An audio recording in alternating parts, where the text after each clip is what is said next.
Vladimir Prop was a Russian Soviet who had put a theory together saying that there were 8 main character types in every folktale, which represented real people but as functions.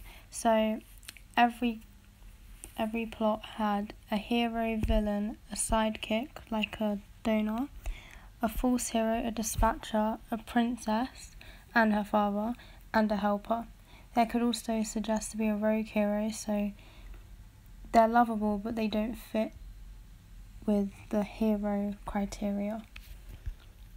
Theorist Todorov came up with the basic narrative theory in which all stories start at a state of equilibrium, and in which those stories have 5 stages. The first would be the state of equilibrium, the second would be a disruption by an action, the third would be the recognition on the issue, the fourth would be the attemption to repair the destruction, and the fifth would be the reinstatement of equilibrium.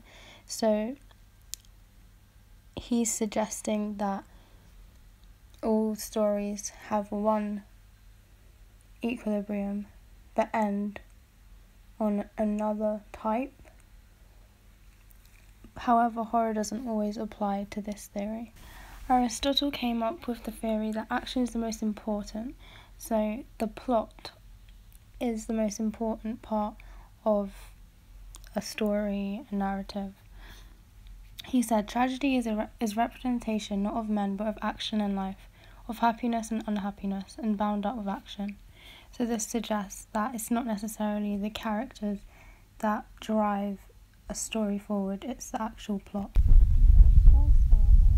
Came out of the binary opposition theory, saying that all narratives had to be driven by conflict that was caused by a series of opposing forces. So conflict between opposites drives the story forward itself. He stated that understanding of the word villain depends on understanding the word hero. The narrative can only end with conflict when conflict is resolved, so something has to win. So out of the good and bad, something has to win. So in horror, either the villain wins or the hero wins in order for the story to end.